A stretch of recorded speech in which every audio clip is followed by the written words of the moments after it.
V-Gold trusted gold buyers. మీరు తాకట్టు పెట్టిన బంగారాన్ని విడిపించి ఈ రోజు ఉన్న మార్కెట్ ధర. రెడ్డి జిల్లాలో మొన్న 28వ తారీఖున అంటే ఎగ్జాక్ట్లీ 1 వీక్ క్రితం ఎప్పుడైతే ఈ ముగ్గురు పిల్లలకు విషమిచ్చి తల్లి కూడా చనిపోయే ప్రయత్నం జరిగింది అన్నటువంటి వార్త ఎప్పుడైతే వచ్చిందో పూర్తిగా సంచలనం క్రియేట్ చేసింది. ఎందుకంటే ముగ్గురు పిల్లలకి కూడా పెరుగన్నంలో విషం కలిపి ఆ తర్వాత ఆ అన్నాన్ని కూడా ఇప్పుడు ఆమెనే తినింది. సో ముగ్గురికి విషం ఇవ్వడమే కాకుండా తల్లి కూడా చనిపోయే ప్రయత్నం చేసింది. కాబట్టి ఆబ్వియస్లీ ఆమె భర్త ఎవరైతే ఉన్నారో చెన్నయ్య, ఆయన వాటర్ ట్యాంకర్ డ్రైవర్ గా పనిచేస్తూ ఉన్నారు. సో ఈ వార్త ఎప్పుడైతే వచ్చిందో ఎందుకు ఇట్లా జరిగింది, ఏంటి, ఎందుకని వాళ్ళ పిల్లలకి విషం ఇచ్చింది, అట్లాగే ఆమె కూడా విషం తీసుకుంది ఎందుకు అనేది కూడా పెద్ద ఎత్తున చర్చ అయితే నడిచింది. ముగ్గురు పిల్లలు స్పాట్ లోనే చనిపోవడం జరిగింది. వాళ్ళ పిల్లల పేర్లు వచ్చేసి సాయి కృష్ణ 12 సంవత్సరాలు, మధుప్రియ 10 సంవత్సరాలు, గౌతమ్ 8 సంవత్సరాలు. సో ఈ తల్లి ఎప్పుడైతే రజిత, తల్లి పేరు వచ్చేసి రజిత. సో ముగ్గురు పిల్లలకి పెరుగన్నంలో ఆమె పురుగుల మందు కలిపి పెట్టినట్టుగా అది తిన్న తర్వాత పాపం కొద్దిసేపటికే వాళ్ళ పిల్లలు అయితే చనిపోయినారు. అయితే చెన్నయ్య ఆయనకు కూడా యాక్చువల్లీ ఆ పెరుగన్నం పెట్టాలనుకుంది, కానీ ఆయనకు ఆల్ ఆఫ్ సడన్ ఫోన్ రావడం, ఆయన పని నిమిత్తం వెళ్ళిపోవడం అయితే జరిగింది.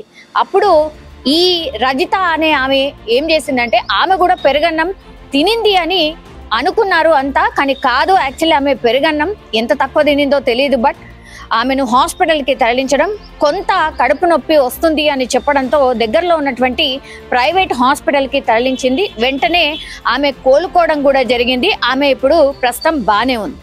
అయితే ఈ కేసులో మరి ఏం జరిగింది, ముగ్గురు పిల్లలకు విషం ఎందుకు ఇచ్చింది, అట్లాగే ఆమె ఎందుకు తినింది అనేటువంటిది ఇన్వెస్టిగేషన్ చేసినప్పుడు అందరూ పోలీసులతో సహా చుట్టుపక్కల వాళ్ళు కూడా అందరూ కూడా భర్త చెన్నయ్య మీదనే ఆరోపణలు చేశారు. అట్లాగే పోలీసులు కూడా అనుమానం వ్యక్తం చేసింది కూడా చెన్నయ్య మీదనే. తీరా చూస్తే చెన్నయ్యని కూడా చంపుదామనుకుంది ఆ మహిళ రజిత అనేటువంటిది ఇప్పుడు పోలీస్ ఇన్వెస్టిగేషన్ లో తెలిసినటువంటి సిచ్యువేషన్. ఎందుకంటే ఆయన పెరుగన్నం తినకుండా హుటాహుట్న వెళ్ళిపోయాడు కాబట్టి బతికిపోయాడు. లేదంటే ఆ రోజు భర్తకు కూడా అట్లాగే ఆ విషం కలిపినటువంటి పెరుగన్నం పెడదామని డిసైడ్ అయింది రజిత అనేది పోలీస్ ఇన్వెస్టిగేషన్ లో తేలింది. తీరా ఇదంతా చూస్తే వివాహేతర సంబంధానికి కారణంగా ఇదంతా జరిగినట్టుగా పోలీసుల ఇన్వెస్టిగేషన్ లో తేలింది. ఎందుకంటే రజిత దగ్గరలో ఉన్నటువంటి ఒక ప్రైవేట్ స్కూల్లో ఆమె కూడా పనిచేస్తోంది. అక్కడ పరిచయం, ఎవరితోనో పరిచయం అయింది.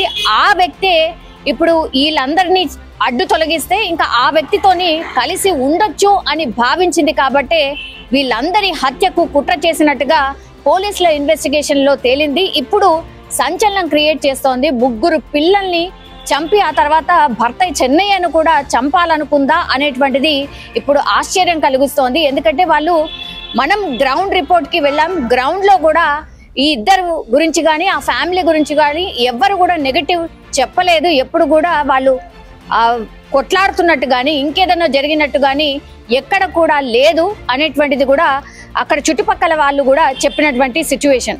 సో అట్లాంటి టైంలో మరి ఏం జరుగుతుంది, ఇంత ఘాతుకానికి ఎందుకు పాల్పడింది రజిత అంటే పూర్తిగా రజిత తల్లిదండ్రులు ఎవరైతే చెన్నయ్య ఉన్నాడో ఆయన సతాయించేవాడు, మా అమ్మాయిని కొట్టేవాడు, తిట్టేవాడు. అట్లాగే చాలా టైమ్స్ ఆమె మీద కొంతమేర అంటే అనుమానం కూడా ఉండింది అనేటువంటిది వాళ్ళ అమ్మా నాన్న కూడా చెప్పడం జరిగింది. సో ఇప్పుడు అనుమానమే నిజమైనట్టు లెక్క. ఎందుకంటే ఆ అనుమాన పడ్డది చెన్నయ్య కరెక్టే అయింది అనుకోవచ్చు. ఎందుకంటే వివాహేతర సంబంధం ఉంది కాబట్టి అనుమానం వ్యక్తం చేసిండు. ఇప్పుడు పిల్లల్ని చంపడానికి అట్లాగే ఈ చెన్నయ్యని కూడా చంపుదాం అనుకుంది కూడా అందుకే అనేది ఇప్పుడు పోలీసుల ఇన్వెస్టిగేషన్ లో తేలినటువంటి సిచ్యువేషన్. సో పూర్తిగా ఇదొక మలుపు తిరిగింది అనుకోవచ్చు. బిడ్డల్ని చంపాలనుకుంది, అట్లాగే ఆమె కూడా ఆత్మహత్య చేసుకోవాలనుకుంది.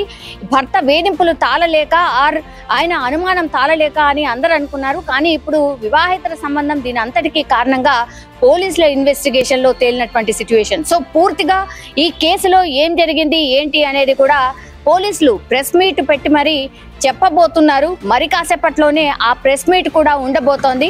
కానీ పోలీసులు కూడా ఆశ్చర్యపోయిన సిచ్యువేషన్ అయితే కనిపిస్తోంది. ఇంత కర్కశంగా ఒక తల్లి బిడ్డల్ని చంపి ఆ తర్వాత భర్తను కూడా చంపిన తర్వాత అందరి అడ్డు తొలగించుకొని వివాహేతర సంబంధంతో ఇంకొక వ్యక్తితో వెళ్ళిపోవాలనుకుంది కాబట్టి ప్లాన్ ప్రకారం ఇదంతా చేసినట్టుగా పోలీసుల ఇన్వెస్టిగేషన్ లో తేలినటువంటి పరిస్థితి అయితే కనిపిస్తోంది. సో అమీన్పూర్ లో జరిగినటువంటి ఘటన ఏదైతే ఉందో విషాదకరమే కాదు, ఇప్పుడు పూర్తిగా ఈ తల్లి ప్లాన్ ప్రకారమే చేసినట్టుగా తేలింది. ఇప్పుడు చుట్టుపక్కల వాళ్ళు కూడా ఆశ్చర్యాన్ని వ్యక్తం చేస్తున్నారు. అట్లాగే పాపం బాధాకరమైనటువంటి విషయం ఏంటంటే అభం శుభం తెలియని, అసలు ఎలాంటి తప్పు చేయని, ఏమీ అవగాహన లేకుండా ఇప్పుడు ఈ ముగ్గురు పిల్లలు చనిపోయినటువంటి పిల్లలకి పెరగన్నంలో ఆమె పురుగుల మందు కలిపి పెట్టినట్టుగా అది తిన్న తర్వాత పాపం కొద్దిసేపటికే వాళ్ళ పిల్లలు అయితే చనిపోయినారు. అయితే చెన్నయ్య ఆయనకు కూడా యాక్చువల్లీ ఆ పెరుగన్నం పెట్టాలనుకుంది, కానీ ఆయనకు ఆల్ ఆఫ్ సడన్ ఫోన్ రావడం,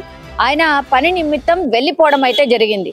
అప్పుడు ఈ రజిత అనే ఆమె ఏం చేసిందంటే ఆమె కూడా పెరుగన్నం తినింది అని అనుకున్నారు అంతా, కానీ కాదు. యాక్చువల్లీ ఆమె పెరుగన్నం ఎంత తక్కువ తినిందో తెలియదు, బట్ ఆమెను హాస్పిటల్కి తరలించడం, కొంత కడుపు నొప్పి వస్తుంది అని చెప్పడంతో దగ్గరలో ఉన్నటువంటి ప్రైవేట్ హాస్పిటల్కి తరలించింది. వెంటనే ఆమె కోలుకోవడం కూడా జరిగింది. ఆమె ఇప్పుడు ప్రస్తుతం బాగానే ఉంది.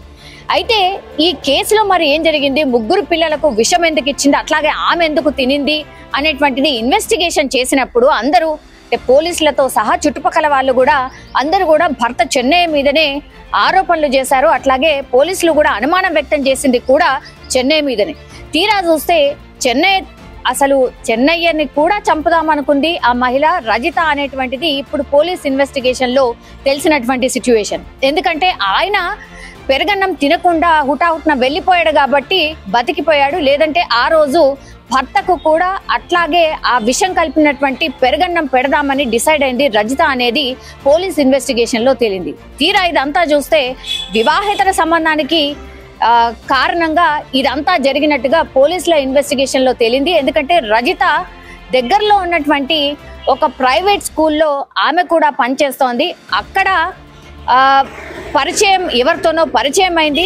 ఆ వ్యక్తే ఇప్పుడు వీళ్ళందరినీ అడ్డు తొలగిస్తే ఇంకా ఆ వ్యక్తితోని కలిసి ఉండొచ్చు అని భావించింది కాబట్టి వీళ్ళందరి హత్యకు కుట్ర చేసినట్టుగా పోలీసుల ఇన్వెస్టిగేషన్ లో తేలింది. ఇప్పుడు సంచలనం క్రియేట్ చేస్తోంది. ముగ్గురు పిల్లల్ని చంపి ఆ తర్వాత భర్త చెన్నయ్యను కూడా చంపాలనుకుందా అనేటువంటిది ఇప్పుడు ఆశ్చర్యం కలిగిస్తోంది. ఎందుకంటే మనం గ్రౌండ్ రిపోర్ట్ కి వెళ్ళాం. గ్రౌండ్ లో కూడా ఈ ఇద్దరు గురించి కానీ ఆ ఫ్యామిలీ గురించి కానీ ఎవ్వరు కూడా నెగటివ్ చెప్పలేదు. ఎప్పుడు కూడా వాళ్ళు కొట్లాడుతున్నట్టు కానీ ఇంకేదైనా జరిగినట్టు కానీ ఎక్కడ కూడా లేదు.